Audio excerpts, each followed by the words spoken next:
Hello there, my next video is going to be the Equinox 800, but before we move on to that one, I'd just like to highlight this coil, the 10x5.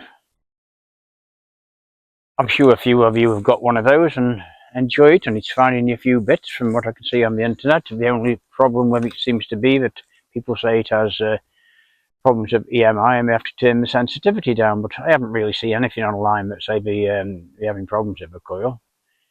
Perhaps I'm just unlucky. The first one I had was a great coil. Tested it on my test bed, everything worked fine, good depth, everything about it was fine. Used it for a year, sold it when I sold my Equinox because I was getting the Manticore. A year later, I had another one in on a detector, tried it, it was absolutely useless. It wouldn't do anything hardly, very tame. I sold that on auction on eBay for 40 quid because I just couldn't sell anything that bad. It had just come back again.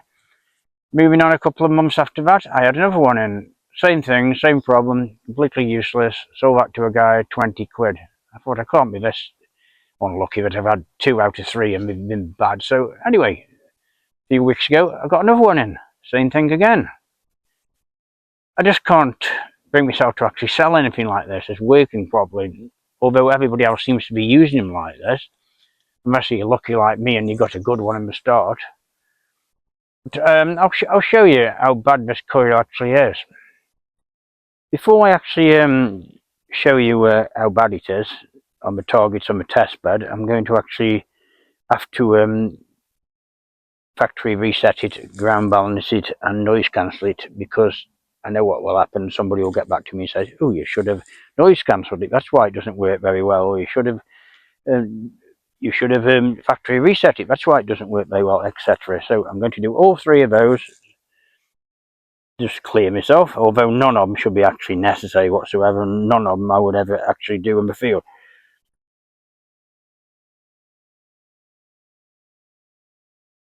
Alright, go into the factory reset.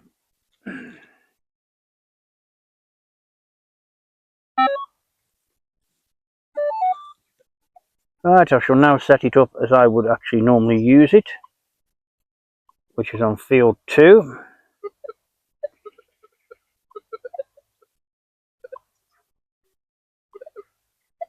I would have the volume on 25, threshold I would have on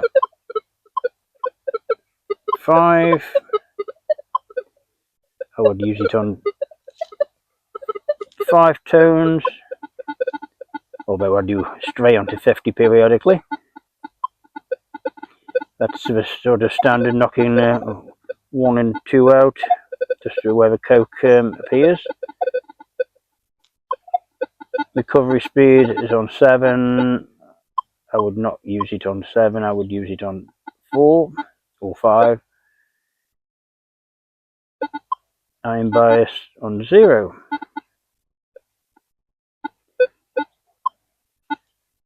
Right then, we'll now noise cancel it.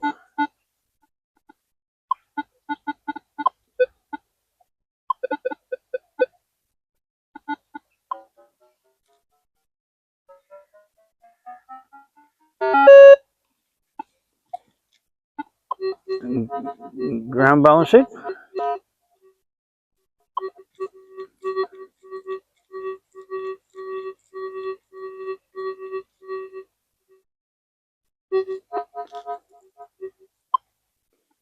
And I'll put it on all metal. Sensitivity is on 20 at the moment. I'll knock that up to 23. That's how I would normally use it. Now you probably notice it's chattering like mad. That's what the general British public mention on the internet, but it just chatters, so they have to turn it down to 18. That should never have to happen on any detector. Yeah, if you're using one on something like 23 normally, you might knock it down to 22 or 20 or in some areas, but here with a normal Equinox coil I can easily get 24 without any problem whatsoever with all the other coils I've tried. Right, we're going to start on a 5 pence at 5 inches. Gets that quite happily. 6 inches.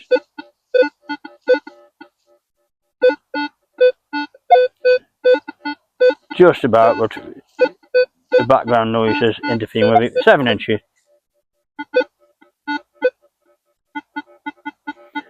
So that is not great. It should, on 5 pences, it should be getting 11 inches. Mine certainly did when I had one before. 5 pence on edge, 4 inches. The other way. 5 pence on edge, 5 inches.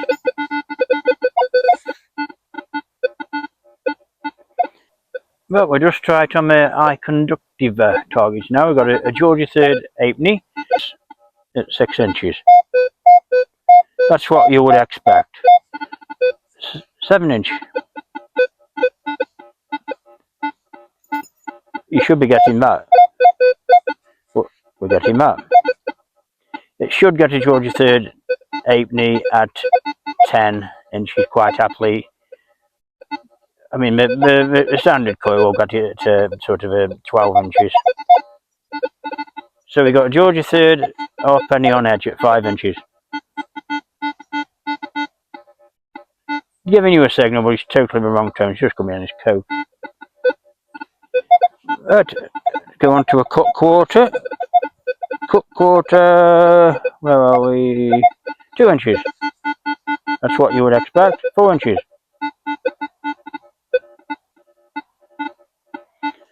I'll take you over silver coins.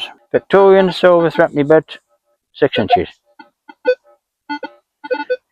Sixpence, 7 inches. Victorian shilling, 8 inches. Edward I hammered penny, 6 inches.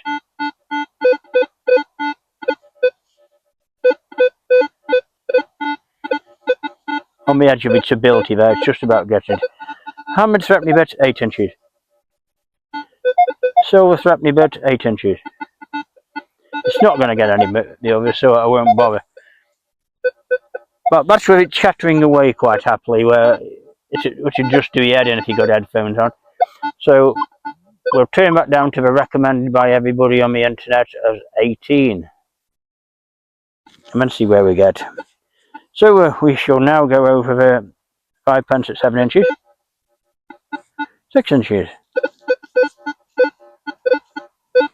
5 inches. No problem there. 5 inches. Georgia 3rd halfpenny, 6 inches. Again, what you'd expect, 7 inches. So let's see what it does to the hammered penny at 6 inches when the sensitivity is on 18, as recommended by everybody.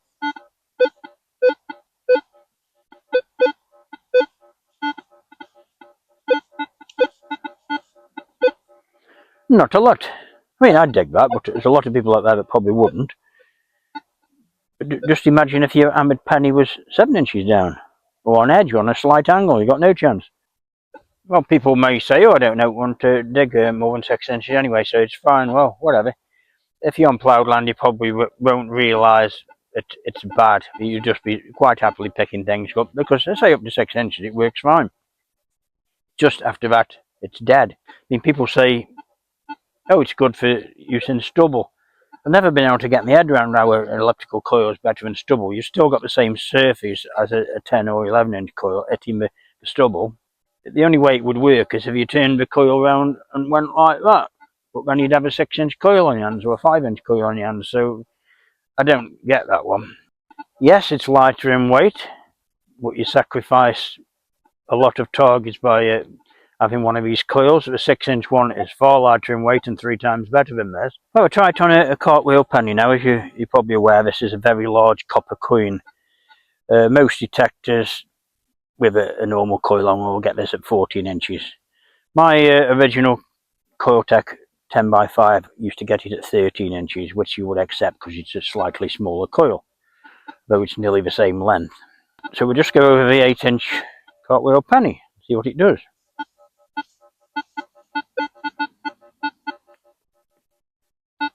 Just to show you that it isn't a coincidence and it's a piece of iron or something down there, we'll go over 9 inch one. Nothing. 10 inch one. Right, we'll turn the sensitivity up to 23, so it's sounding off like crazy. 8 inches. You can see the sensitivity measure 0. Difference 9 inches. 10 inches.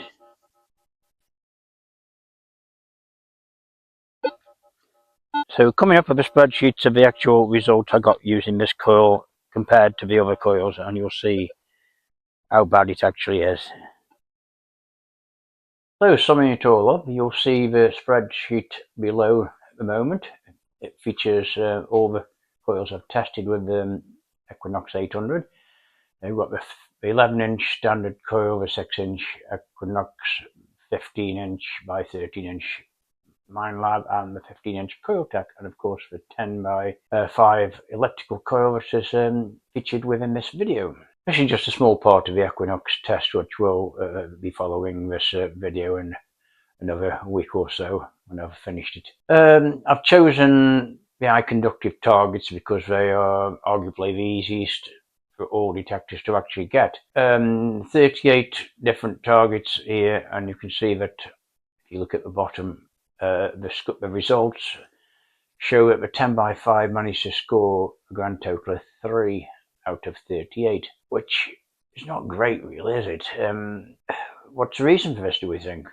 Is there a fault with the coil? Is it supposed to be like that? Some of you out there will of course say that it wasn't meant to be a deep coil, it was just for poking about in iron infected areas and getting items hidden by the iron, underneath the iron, next to the iron, whatever. I get the theory with the 5 by 10 elliptical idea, meaning it's recovering faster, of course, as it goes from one target to another. But in my experience, I've never found elliptical coils of any sort to be any better than the standard coil among iron. And why would anybody want to spend £200 or more on a coil that's designed not to work very well? It doesn't make any sense. It should. I mean, we've got the 6-inch coil as well, and if you look below, look at the results of a 6-inch coil. Surely a 10 by 5, although it's not going to be as good as an 11-inch or 15-inch or whatever, is going to be on a par with a 6-inch. It's nowhere near. The 6-inch is 3 times better. As for the EMI that I am told happens all the time on this coil, why would it happen all the time? Surely it would only happen when you're in an area where EMI problems, and other coils would probably suffer from that as well. Why does this particular one have to sound off all the time? Why does this one not work any better when you turn the sensitivity up? So I suppose you're thinking, well, it must be right because the companies must have tested it before they sent it out, and it must be right. But this is probably how it's supposed to be. Believe me, as one or two things I've come across in the past that are wrong, i.e. not working correctly, and there's been a problem with the coil or the detector or whatever, and then it's been rectified after. For some reason this one slipped through the net somewhere along the line, and everybody presumes this is how it's supposed to be. But as I said earlier in the video, the first one I had was brilliant, twice as good as this, not 3 times better than this. So what went wrong? I've been told by a couple of dealers that the actual Coiltek coil was tweaked at some stage after the X-Terras came out because it didn't work very well, the X-Terras. So it was adjusted slightly so it would. I've tried it with the X-Terras and it's fairly useless with those as well. In fact, it's even worse with the X-Terras than it does with the Equinox. Did something go wrong there and it hasn't been picked up on? So, I mean, we presume all these things are tested and they should work as they do, but say it doesn't always work like that. So what can be done about it?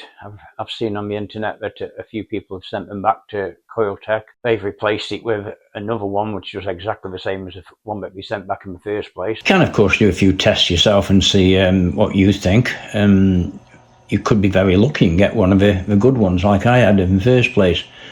But I think if you bought a recent one, you're probably going to get the same problem as I'm having with this one. Don't think anything's going to change. We aren't suddenly going to recall them or give you your money back or anything like that, but it's worth pointing out my thoughts on this coil and how bad I think it actually is. Some of you may be more than happy with your coil. It may work just how you want it to. That's fine if you're happy. But, Seems a lot of money to throw at a coil that's going to seriously damage your find rate. Anyway, enough of me rambling on. I'll be back very shortly with a full video on the Equinox 805 coils. So thanks for watching, and bye for now, see you soon.